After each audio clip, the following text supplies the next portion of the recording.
कहा जाता है कि राजनीति में महिलाओं का रास्ता नेताओं के बिस्तर से होकर निकलता है। ये बिल्कुल सच बात है।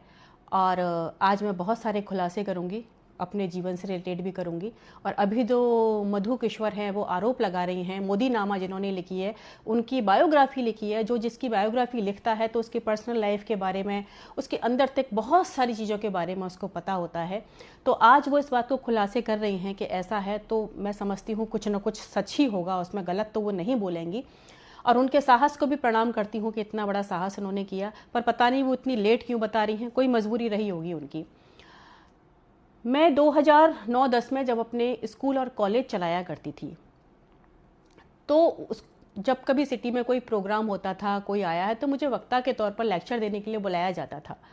एक बार महिला दिवस का कार्यक्रम था, मंत्री भी आए हुए थे और मुझे मुख्य वक्ता के तौर पर वहाँ बुलाया था। मैं वहाँ गई, मैंने अपना लेक्चर दिया। उसके बाद जिन्होंने ये आयोजन किया था, उनको उस मंत्री ने फ़ोन करके बोला कि एक बार हमारी उन मैडम से मीटिंग करा दो, हम उनको राजनीति में लाना चाहते हैं। उन्होंने मुझे कहा कि मैडम वो आपसे मिलना चाहते हैं। मैंने कहा मेरी राजनीति में कोई दिलचस्पी नहीं है। तो उन्होंने कहा कि अच्छे लोग नहीं आएंगे तो कैसे बात बनेगी। मैं गई, बात की और उन्होंने मुझे राजनीति में एंट्री कराई और एक अच्छा पद दिया।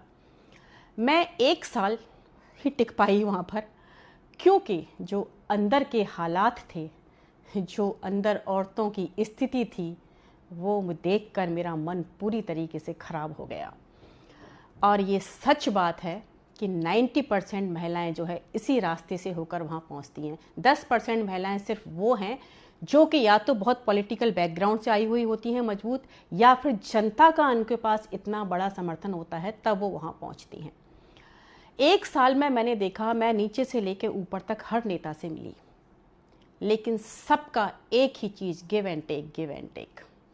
आपके पास क्या है देने के लिए? काबिलियत नहीं चाहिए किसी को आपकी भाई। महिला पार्टी ऑफिस में एक बार 2 महिलाएं बात कर रही हैं, दोनों पार्षद हैं। एक को टिकट दे दिया, दूसरे को नहीं दिया। जिसको नहीं दिया वो कह रही है कि और क्या करूं, सब तो कपड़े खोल दिए, सब तो दे दिया, फिर भी टिकट नहीं दी। ये सुनकर मैं सन्न रह गई। हमने कहा कि आप इस बलबूते पर राजनीति में आएंगी? तो उन्होंने मुझे कहा कि तुम क्या सोचती हो, तुम अपनी काबिलियत के दम पे ऊपर पहुंचोगी? और उनकी बात सच साबित निकली। मैं जहाँ कहीं भी जाऊँ मुझसे सिर्फ एक ही डिमांड हो। हमने कहा ये तो मेरे बस की बात कभी नहीं है भाई, ऐसी राजनीति को प्रणाम करती हूँ भाई, रखो अपने पास।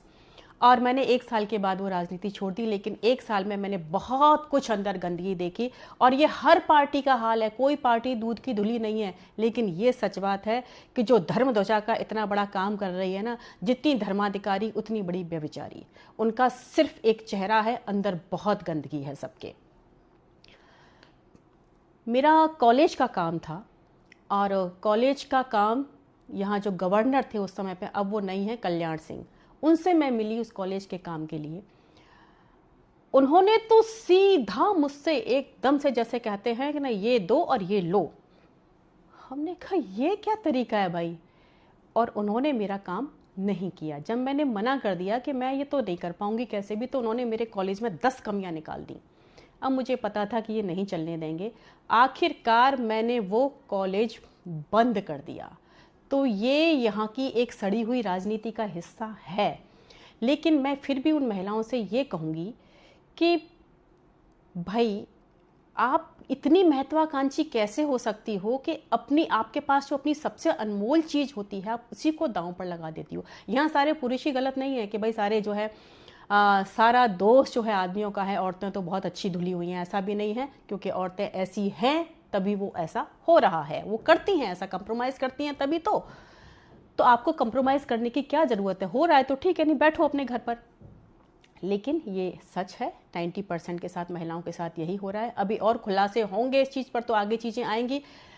मैं लेकिन 4 चीज़ें मैं अपनी सारी बहनों से कहूँगी कि तू रजिया बन, तू दुर्गा बन, तू कभी न बिन कपड़ों वाली बन। तेरे बदन पे मरते लोग, तू उस बदन की रखवाली बन। तू हर घर की इज्जत और आन है, तू नहीं अय्याश मर्दों की शान है। तू पैसे पर मत नाच, तू पैसा बरसाने वाली देवी बन। नाचना बुरी बात नहीं है, वो भी एक कला है, पर तू अय्याश मर्दों को, जल्लादों को नचाने वाली बन।